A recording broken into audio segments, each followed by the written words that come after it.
Jean-Claude Van Damme, le muscle from Bruxelles, l'icône incontestée du cinéma d'action des années 80 et 90, celui dont les splits entre deux camions Volvo sont entrés dans la légende, celui qui a fait rêver des générations entières avec des films comme Bloodsport, Kickboxer, Double Impact, Time Cop, Sudden-Death, Hard Target, Universal Soldier, Street Fighter, et tant d'autres.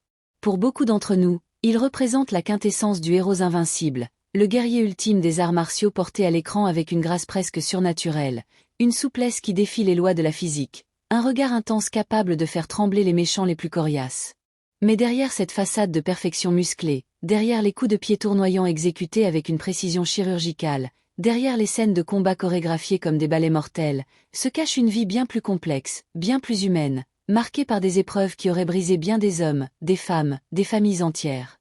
Des addictions dévorantes, des relations amoureuses qui ressemblent à des films catastrophes, des enfants confrontés à la violence et à la pression médiatique, des scandales, des rechutes, des rédemptions, des comebacks improbables. Bienvenue sur Chronique le Baz, la chaîne où l'on plonge sans filtre, sans tabou, sans maquillage hollywoodien, dans les coulisses les plus sombres des légendes du cinéma, et aujourd'hui, nous allons explorer les chapitres les plus tumultueux, les plus émouvants, les plus révélateurs de la vie de Jean-Claude Van Damme.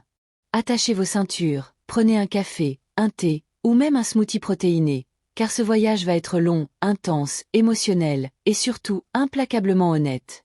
Nous allons disséquer chaque facette de cette légende vivante, du gamin timide de Bruxelles au titan d'Hollywood, du toxicomane au bord du gouffre au père repentant, du séducteur irrésistible au mari résili. Prêt? Allons-y.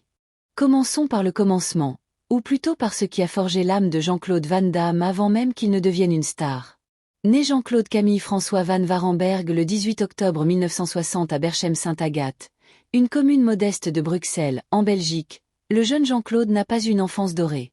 Fils unique d'un couple ouvrier, son père, Eugène Van Warenberg, était comptable dans une petite entreprise, sa mère, Eliana, fleuriste dans un magasin local. Il grandit dans un environnement où l'argent ne coule pas à flot, où les fins de mois sont souvent difficiles, où les rêves d'Hollywood semblent appartenir à un autre monde. Dès son plus jeune âge, Jean-Claude est victime de harcèlement scolaire.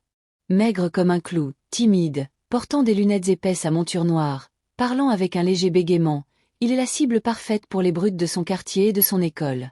Ces années de moquerie, d'humiliation, de coups dans les cours de récréation forgent en lui une rage intérieure, une détermination farouche à ne plus jamais être une victime.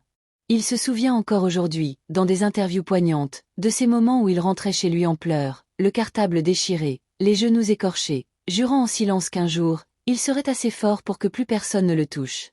À 11 ans, son père, Eugène, un homme pragmatique mais aimant, prend une décision qui va changer sa vie à jamais.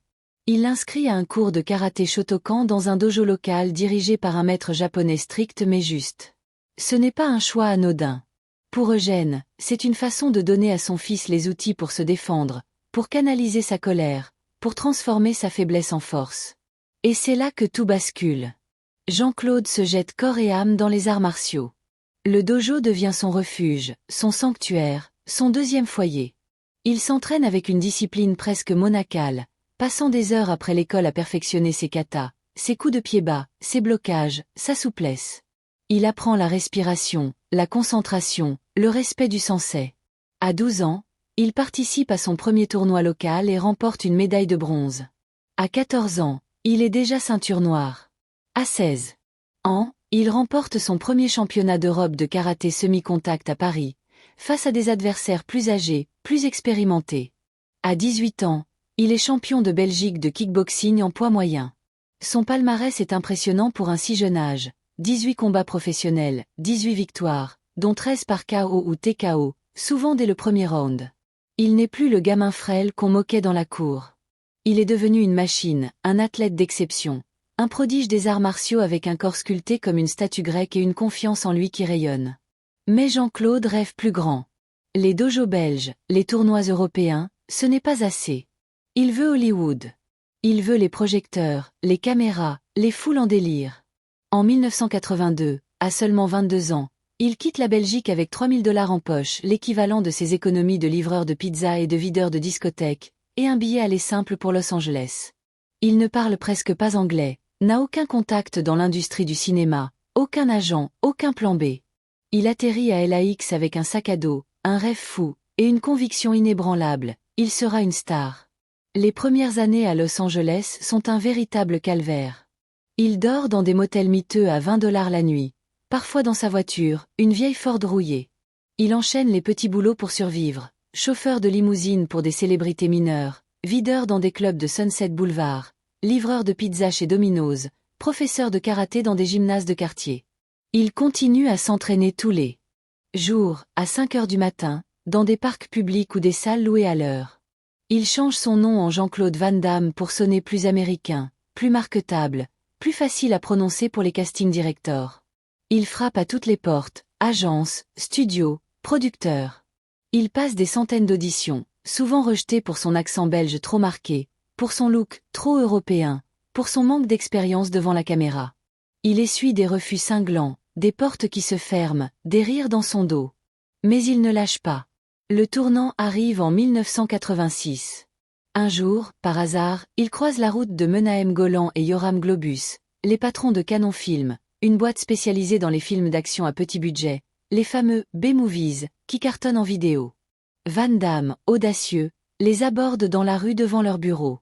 Il leur montre une démo de ses talents martiaux, des splits complets, des coups de pied sautés à 360 degrés, des katas fluides. Golan et Globus sont bluffés. Il lui offre un petit rôle dans Nos Retreats, Nos Surendés, un film de karaté à $500 000. Van Damme y joue un méchant russe, Ivan Krasinski, et vole la vedette dans une scène de combat mémorable.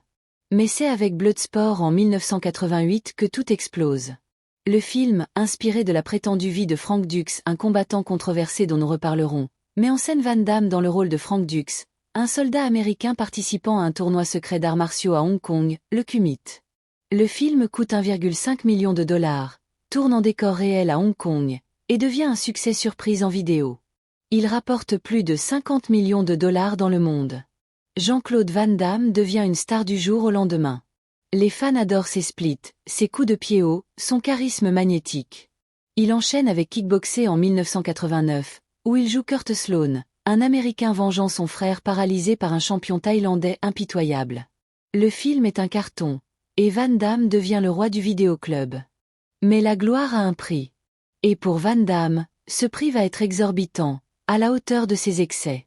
Parlons d'abord de sa vie amoureuse, un véritable feuilleton digne des soap-opéras les plus chaotiques, avec des rebondissements, des trahisons, des réconciliations, des enfants nés au milieu du chaos. En 1980, à seulement 20 ans, alors qu'il n'est encore qu'un jeune immigré à Los Angeles, il épouse Maria Rodriguez, une Vénézuélienne qu'il rencontre dans un club de fitness. Leur mariage est passionné mais bref. Ils divorcent après à peine un an, en 1981, citant des « différences irréconciliables ». Van Damme, blessé mais déterminé, rebondit rapidement. En 1985, il se marie avec Cynthia Derdian, une bodybuildeuse américaine aux muscles saillants et au tempérament de feu. Leur union est explosive dès le départ. Ils s'entraînent ensemble, posent pour des magazines de fitness, mais les disputes sont fréquentes. Divorce en 1986. Mais Van Damme est tenace, presque masochiste en amour. En 1987, il se remarie, avec la même Cynthia Derdian. Oui, vous avez bien entendu. Il se redonne une chance, convaincu que l'amour peut tout réparer. Il voyage, s'entraîne, profite de la montée en puissance de Van Damme après Bloodsport. Mais les tensions reviennent, amplifiées par la célébrité, les tournages à l'étranger, les tentations. Nouveau divorce en 1992. Van Damme est dévasté, mais il ne reste pas seul longtemps. Entre-temps, en 1987, il rencontre Gladys Portug, une bodybuildeuse professionnelle portugaise, connue pour ses titres de Miss Fitness America et ses apparitions dans des magazines comme Muscle et Fitness. Gladys est une femme forte, indépendante, avec un corps sculpté et un caractère bien trempé. Leur attirance est immédiate. Ils se marient la même année, en 1987, et accueillent leur premier enfant, Christopher Van Varenberg, le 20 mai 1987. 3 ans plus tard, en 1990, naît leur fille, Bianca Brevan Varenberg. Pour un temps, tout semble parfait. Van Damme est au sommet, Gladys est à ses côtés, les enfants grandissent. Mais la pression de la célébrité, les absences prolongées pour les tournages, les excès commencent à fissurer le couple. Ils se séparent en 1992, après 5 ans de mariage. Van Damme, jamais à court d'énergie romantique, entame alors une relation avec Darcy Lapire, une actrice et mannequin américaine, connue pour ses rôles dans des séries B et sa beauté flamboyante. Ils se rencontrent en 1992, se marient en février 1994 à Bangkok, et accueillent un fils, Nicolas van Warenberg, le 10 octobre 1995. Mais là encore, ça ne dure pas. Pourquoi? Parce que Van Damme, en plein tournage de Street Fighter en Australie en 1994, entame une liaison très médiatisée avec Kylie Minogue, la pop star australienne qui joue son intérêt amoureux dans le film. Les photos volées, les interviews coquines, les tabloïds s'en donnent à cœur joie. Darcy, humilié, demande le divorce en 1997, citant adultère et irrétrievable breakdown. Mais l'histoire d'amour de Van Damme ne s'arrête pas là. Après sa rupture avec Darcy, il retourne vers Gladys Portug, la femme avec qui il partage le lien le plus profond, le plus durable. Il se remarie en juin 1999, dans une cérémonie intime à Knock, en Belgique. Cette fois, ça semble tenir. Ils surmontent les tempêtes, élèvent leurs enfants ensemble, voyagent, s'entraînent. Malgré une demande de divorce déposée par Gladys en mars 2015 citant des différends sur l'argent et le temps passé ensemble, ils se réconcilient quelques mois plus tard et sont toujours mariés aujourd'hui, en 2025. Leur histoire est un véritable roller coaster émotionnel, un témoignage de résilience, d'amour mature, mais aussi de chaos. Van Damme a admis dans des interviews récentes, comme sur le podcast de Joe Rogan, que ses relations tumultueuses étaient en partie dues à son mode de vie excessif, à la pression de la célébrité, à ses insécurités profondes, et à ses démons intérieurs qu'il n'avait pas encore affrontés. Il a épousé 5 fois au total Maria, Cynthia, 2 fois, Gladys, 2 fois, Darcy 4 femmes différentes, et eu 3 enfants avec 2 d'entre elles. Un parcours amoureux qui reflète les hauts et les bas extrêmes de sa carrière, de sa santé mentale, de sa vie tout court. Mais les relations ne sont pas les seules épreuves de Van Damme.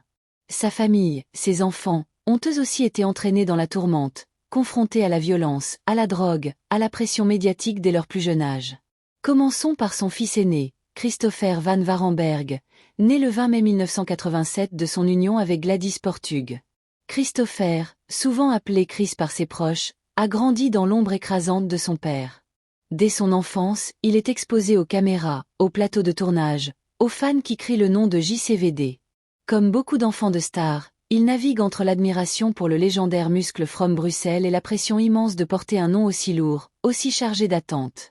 Chris tente tôt de suivre les traces de son père.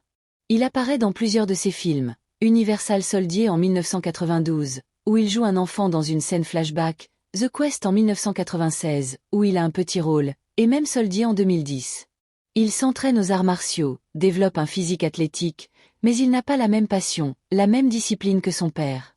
Il préfère la musique, les fêtes, une vie plus normale. Mais en septembre 2017, sa vie prend un tournant dramatique qui fait la une des journaux du monde entier. Tout commence par un incident apparemment banal dans un immeuble d'appartements près de l'Université d'État de l'Arizona, à Tempe. Une caméra de surveillance dans le hall capte une silhouette en train de frapper violemment les parois métalliques d'un ascenseur, laissant des bosses et des traces de sang. Les autorités, alertées par le gardien, suivent la piste jusqu'à un appartement au 10e étage. À l'intérieur, elles trouvent Christopher van Warenberg, alors âgé de 30 ans, en pleine crise psychotique. Selon le rapport de police détaillé, Chris retient son colocataire, un étudiant du nom de Tyler Jones, en otage avec un couteau de cuisine pendant près de 2 heures. Il hurle, profère des menaces incohérentes, parle de conspiration, de gens qui veulent le tuer. Les voisins appellent le 911. Une équipe du SWAT est dépêchée sur place. Les négociateurs tentent de calmer Chris par téléphone. La situation est extrêmement tendue. Un faux mouvement, et ça pourrait finir en bain de sang. Finalement, après 1h47 d'impasse, Chris lâche le couteau et se rend. Il est arrêté pour agression aggravée avec arme mortelle, séquestration, possession de marijuana, une petite quantité est trouvée dans l'appartement, et résistance à l'arrestation. Les charges sont graves. Il risque jusqu'à 12 ans de prison. Jean-Claude Van Damme, en tournage en Bulgarie pour un film d'action à petit budget, est dévasté quand il apprend la nouvelle. Il annule tout, prend le premier vol pour Phoenix, et se rend directement au commissariat de Tempe. Les photos de lui, hagard, en sweat à capuche, sortant de la prison après avoir payé la caution de $10 000, font le tour du monde. Les médias, toujours prompts à sensationnaliser, titrent sur « Le fils de Van Damme devenu fou », la violence héréditaire, l'héritier maudit. Pour Jean-Claude, c'est un cauchemar absolu. Lui qui a bâti sa carrière sur une image de contrôle absolu, de discipline martiale, de maîtrise de soi, voit son propre fils associé à une violence chaotique, incontrôlée, loin des chorégraphies parfaites de ses films. Des rumeurs circulent. Chris souffre de schizophrénie, de troubles bipolaires comme son père, ou d'une addiction à la méthamphétamine. Van Damme refuse de commenter publiquement pendant des mois, protégeant son fils autant que possible. L'affaire traîne en justice pendant 1 an. Chris, défendu par un avocat payé par son père, plaide finalement coupable à un chef d'accusation moindre, conduite désordonnée avec circonstances aggravantes. Le 12 septembre 2018, il écope de 18 mois de probation surveillée, 100 heures de travaux d'intérêt général, et une obligation de suivre une thérapie psychiatrique et une cure de désintoxication.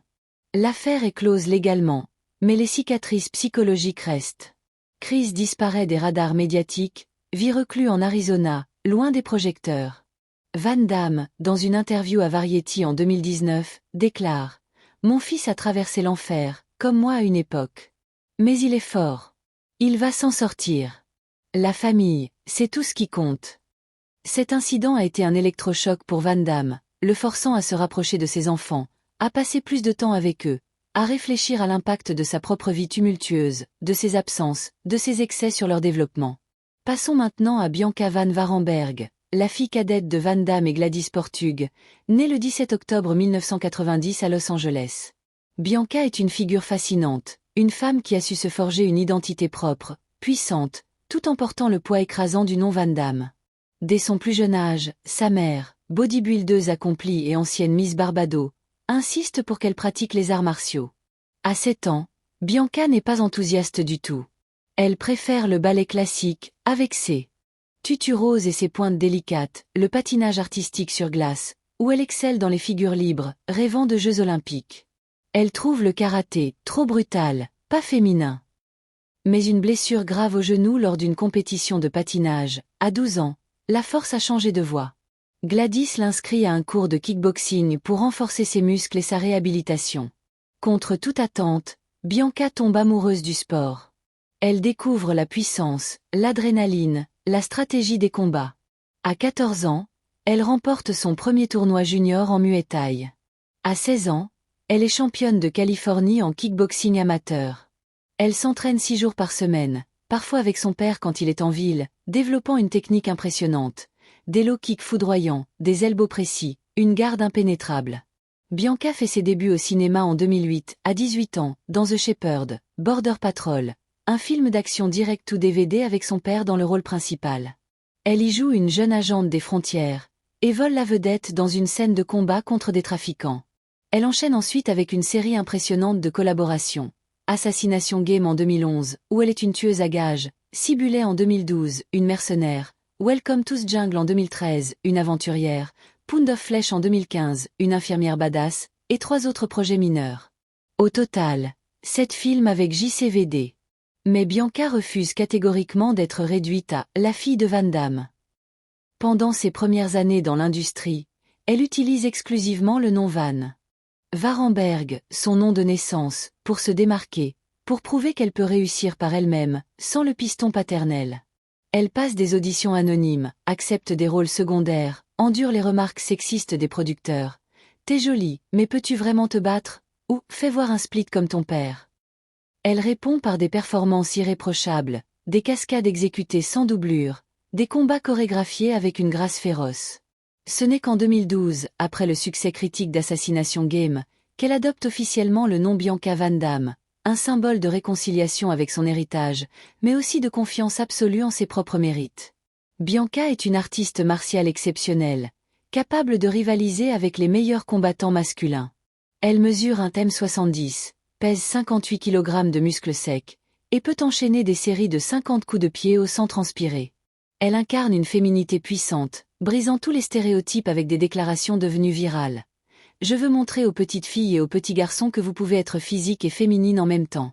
Vous pouvez croiser les jambes à la table du dîner avec élégance, porter des talons aiguilles, et ensuite botter des culs de manière agréable, fluide, féminine. La force n'a pas de genre. Elle lance même sa propre ligne de vêtements de sport pour femmes, Bref Force, et anime des stages de self-défense dans des lycées. Mais même Bianca n'échappe pas aux tensions familiales. Elle a publiquement parlé, dans un documentaire belge en 2020, des défis de grandir avec un père absent pendant de longues périodes, accaparé par les tournages en Europe de l'Est, les promotions mondiales, les soirées hollywoodiennes. Elle se souvient de Noël passé seule avec sa mère, d'anniversaires où son père appelait par Skype depuis la Bulgarie.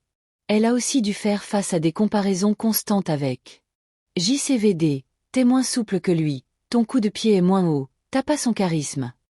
Sans parler des remarques sexistes dans une industrie encore dominée par les hommes, des directeurs de casting qui lui demandaient de « montrer plus de peau » pour compenser son manque prétendu de talent. Pourtant, au lieu de se décourager, Bianca transforme ses obstacles en carburant pur. Elle s'entraîne comme une bête, 4 heures par jour, lève des poids, fait du yoga, du pilate, du jiu-jitsu brésilien. Elle devient une inspiration pour une nouvelle génération de femmes dans les sports de combat et le cinéma d'action, prouvant que l'on peut être belle, forte, intelligente, et réussir sans compromis. Revenons maintenant à Jean-Claude lui-même, car ses propres démons intérieurs sont peut-être les chapitres les plus sombres, les plus déchirants de son histoire. Parlons de son addiction. Un monstre qu'il a longtemps gardé enfermé dans l'ombre avant de l'assumer publiquement avec une courage rare à Hollywood. Dans les années 90, au sommet absolu de sa gloire, Van Damme est une machine à cash. Universal Soldier en 1992 avec Dolph Lundgren rapporte 100 millions. Time Cop en 1994 est numéro 1 au box-office. Sudden Death en 1995 le met face à des terroristes dans un stade de hockey. Hard Target en 1993, réalisé par John Woo, est un chef-d'œuvre d'action. Il gagne jusqu'à 10 millions par film, vit dans une villa à Beverly Hills avec piscine à débordement, conduit des Ferrari, voyage en jet privé. Mais derrière la caméra, loin des projecteurs, il sombre dans un abîme. Il développe une dépendance sévère à la cocaïne.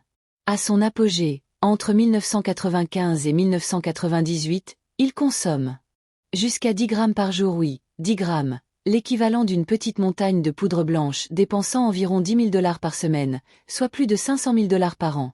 La drogue devient son refuge face à la pression écrasante de la célébrité, face à l'isolement dans des suites d'hôtels anonymes, face à ses insécurités profondes. Suis-je vraiment légitime? Mes films vont-ils marcher? Vais-je être oublié? Il a plus tard révélé, dans son autobiographie non officielle et dans des interviews comme celle avec The Guardian en 2018, que cette addiction était intimement liée à un trouble bipolaire non diagnostiqué, une condition génétique qui le tourmentait depuis l'adolescence. Les personnes atteintes de troubles bipolaires non diagnostiqués sont particulièrement vulnérables à la toxicomanie car elles cherchent souvent à s'automédicamenter pour calmer les sautes d'humeur extrêmes. Des phases maniaques où elles se sentent invincibles, euphoriques, capables de conquérir le monde, suivies de phases dépressives où elles touchent le fond, avec des idées suicidaires. Pour Van Damme, ces cycles étaient amplifiés par le stress d'Hollywood. Pendant les phases hautes, il tournait 3 films par an, faisait la fête jusqu'à l'aube, dépensait sans compter. Pendant les phases basses, il s'enfermait dans sa chambre, refusait de voir qui que ce soit, pleurait pendant des heures. En 1999, les conséquences rattrapent Van Damme comme un uppercut en pleine figure. Le 12 janvier 1999, il est arrêté par la police de Los Angeles pour conduite en état d'ébriété après avoir percuté 3 voitures garées sur Rodeo Drive. Son taux d'alcoolémie est à 0,18, plus du double de la limite légale. Et des traces de cocaïne sont trouvées dans sa Ferrari. Les photos de son arrestation, menottes au poignet, regard perdu, font la une de tous les tabloïds. C'est un signal d'alarme retentissant. Sous pression de son agent et de son avocat, il entre en réhabilitation centre à Malibu. Un établissement de luxe à 50 000 $ le mois. Mais il ne tient que 7 jours. Il signe une décharge contre avis médical, prétextant un tournage urgent, et replonge immédiatement. Il rechute encore et encore, pendant des années, perpétuant un cycle infernal de comportements autodestructeurs. Nuits blanches, disputes violentes, absence sur les plateaux. L'impact de l'addiction se fait fortement ressentir dans sa vie professionnelle. Sa trajectoire de carrière, autrefois fulgurante, prend un virage abrupt vers le bas. Entre 1999 et 2008, il tourne pas moins de 14 films, presque tous sortis directement en DVD dans des éditions cheap, avec des budgets ridicules de 2 à 5 millions, tournés en Roumanie ou en Bulgarie pour économiser. Des titres comme The Order, In Hell, Wake of Death, Until Death, The Hardcore, des films oubliés dès leur sortie, éclipsés par ces classiques des années 90. Les critiques sont impitoyables. Van Damme a perdu son mojo, Ses combats sont mous, il joue comme un zombie. Le public boude. Les studios hollywoodiens le snobent. Il gagne à peine 500 000 $ par film, vit sur ses économies, vend sa villa de Beverly Hills. Les tabloïds le surnomment Jean-Claude Van Desperat, The Muscle from Brussels is now the Muscle from nowhere. Il est coincé dans un cycle vicieux de projets médiocres, de rechutes, de désespoir profond. Il avoue avoir eu des pensées suicidaires récurrentes entre 2001 et 2004, se voyant parfois au bord de sa piscine avec un revolver, se demandant si tout ça valait la peine. Impitoyable de Los Angeles. En 1998, après une énième overdose qui le laisse inconscient dans une suite d'hôtel à Las Vegas, il prend une décision radicale. Il arrête la cocaïne du jour au lendemain. Froid. Sans patch, sans substitut, sans thérapie de remplacement. Une décision brutale, presque kamikaze, mais qui marque le début de sa rédemption. Il retourne à l'essentiel, l'entraînement physique rigoureux, la méditation, la lecture de philosophie bouddhiste. Il se fait enfin diagnostiquer bipolaire en 2000 par un psychiatre de renom, commence un traitement au lithium et au valproate, qui stabilise ses humeurs. Lentement, très lentement, il reconstruit sa vie. Il se réconcilie avec Gladys en 1999, se rapproche de ses enfants, accepte ses failles avec une humilité touchante. Dans des interviews récentes, comme sur le podcast Armchair Expert avec Dax Shepard en 2023, il parle de sa sobriété plus de 27 ans en 2025 avec une émotion palpable. La drogue était une béquille pour masquer ma douleur. Aujourd'hui, je suis nu devant la vie, et c'est terrifiant, mais c'est libérateur. Un autre épisode marquant de sa vie publique, qui illustre parfaitement sa frustration face à la superficialité médiatique, est son pétage de plomb légendaire lors d'une interview en direct sur l'émission matinale australienne Sunrise en septembre 2016. Van Damme, alors âgé de 55 ans, est en promotion pour une marque de vodka belge depuis Bangkok, où il tourne un film. Connecté par satellite, il commence l'interview avec enthousiasme, sourire éclatant, blague sur ses splits. Mais les animateurs, David Koch et Samantha Armitage, lui posent encore et encore les mêmes questions éculées qu'il traîne depuis 25 ans. Racontez-nous votre aventure avec Kylie Minogue sur Street Fighter. Faites-nous un split en direct. Votre accent belge est tellement drôle. Van Damme, qui aspire à parler de son nouveau projet, de philosophie, de spiritualité, sans la moutarde lui monter au nez. Oui, j'aime Kylie, j'aime tout le monde. Lance-t-il, la voix tremblante d'exaspération. Les animateurs insistent. Van Damme craque. Désolé les gars, je ne peux plus continuer comme ça. Ça fait 25 ans que je réponds aux mêmes conneries. J'ai 55 ans, bordel. Il retire son micro-oreillette d'un geste théâtral, traite les animateurs de « fucking idiots » en français, et coupe la connexion. L'écran devient noir. Les animateurs, médusés, bredouillent des excuses. L'incident devient viral en quelques heures, vu des millions de fois sur YouTube. Pour beaucoup, c'est une crise de diva pathétique. Pour d'autres, c'est un homme épuisé par 3 décennies de questions répétitives, aspirant à être vu comme un artiste, un penseur, pas juste un paquet de muscles. En 2017, Van Damme s'attire une autre controverse, cette fois publicitaire, avec un spot pour Ultratune, une chaîne australienne de garage automobile. Le concept, 2 jeunes femmes en tenue légère, short court, débardeurs moulants, sont bloquées la nuit sur une route déserte avec un pneu crevé. Elles paniquent. Une bande de voyous armés de battes s'approche, l'air menaçant. Tension maximale. Puis, miracle, Jean-Claude Van Damme surgit de l'ombre en héros, prêt à les sauver. Mais twist comique. Les voyous se révèlent être des fans excités qui crient « C'est Van Damme !» On peut faire un selfie? L'intention est de parodier les clichés des films d'action, de vendre Ultratune comme le « sauveur » des conducteurs en détresse. Mais la réception est désastreuse. Des centaines de plaintes affluent au bureau australien des normes publicitaires. Les critiques fusent, la pub normalise le harcèlement de rue, perpétue le stéréotype des femmes vulnérables dépendant d'un sauveur masculin, renforce des notions toxiques de masculinité. Des associations féministes lancent des pétitions. Van Damme, qui n'a fait que prêter son image pour 200 000 $, se retrouve au cœur d'un débat sociétal brûlant. Il s'excuse publiquement sur Twitter. « Je n'ai pas écrit le script. Mon intention n'était pas de blesser. » Mais Van Damme a aussi su se réinventer avec une audace géniale, prouvant qu'il pouvait rire de lui-même et explorer de nouveaux territoires artistiques. En décembre 2016, Amazon Prime dévoile son programme annuel de pilotes pour des séries potentielles. Parmi eux, Jean-Claude Van Johnson, une comédie d'espionnage où Van Damme joue. Jean-Claude Van Johnson, une version fictive de lui-même. L'histoire, une star d'action has-been, retiré des écrans, qui est en réalité un agent secret légendaire opérant sous le couvert de sa carrière hollywoodienne. Il reprend du service comme enquêteur privé, utilisant ses compétences martiales et ses contacts people pour démanteler des réseaux criminels.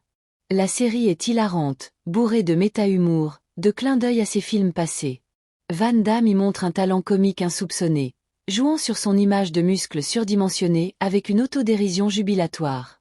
Le pilote explose les scores de vote. Amazon commande une saison complète de 6 épisodes.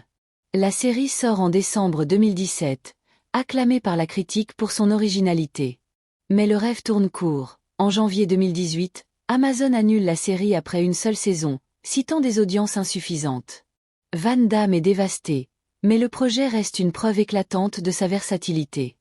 Enfin, un mot sur le litige judiciaire avec Frank Dux, l'homme dont la vie ou du moins la légende a inspiré Bloodsport. En 1997, Dux, un kickboxeur américain controversé aux clins extravagants, 250 victoires invaincues, médaille d'honneur du Pentagone, etc., poursuit Van Damme en justice. Il l'accuse de ne pas l'avoir payé pour ses contributions au scénario de The Quest, un film de 1996 réalisé et joué par Van Damme. Dux demande initialement $50 000 pour son « consulting », puis gonfle sa demande à 1,5 million, arguant que sans son expertise, le film n'aurait jamais existé. Pendant le procès, Dux va plus loin. Il attaque la crédibilité de Van Damme comme artiste martial, affirmant qu'il a personnellement entraîné pour Bloodsport en 1986 et que l'acteur était si nul qu'il ne pouvait pas faire un simple roulé avant sans se luxer l'épaule. Il remet en question le palmarès de Van Damme en kickboxing, le traitant de « fraude ». Van Damme, furieux, produit des vidéos d'archives, des témoignages de coachs belges, des photos de ses victoires. En 1998, après un procès médiatisé à Los Angeles, le jury donne raison à Van Damme sur toute la ligne. Dux perd tout, doit même payer les frais de justice. Il promet de faire appel, comparant son combat à celui de Rocky Balboa, mais rien ne vient. L'affaire entache durablement l'image de Van Damme, alimentant les théories du complot sur Internet. Van Damme n'a jamais combattu, Bloodsport est un mensonge.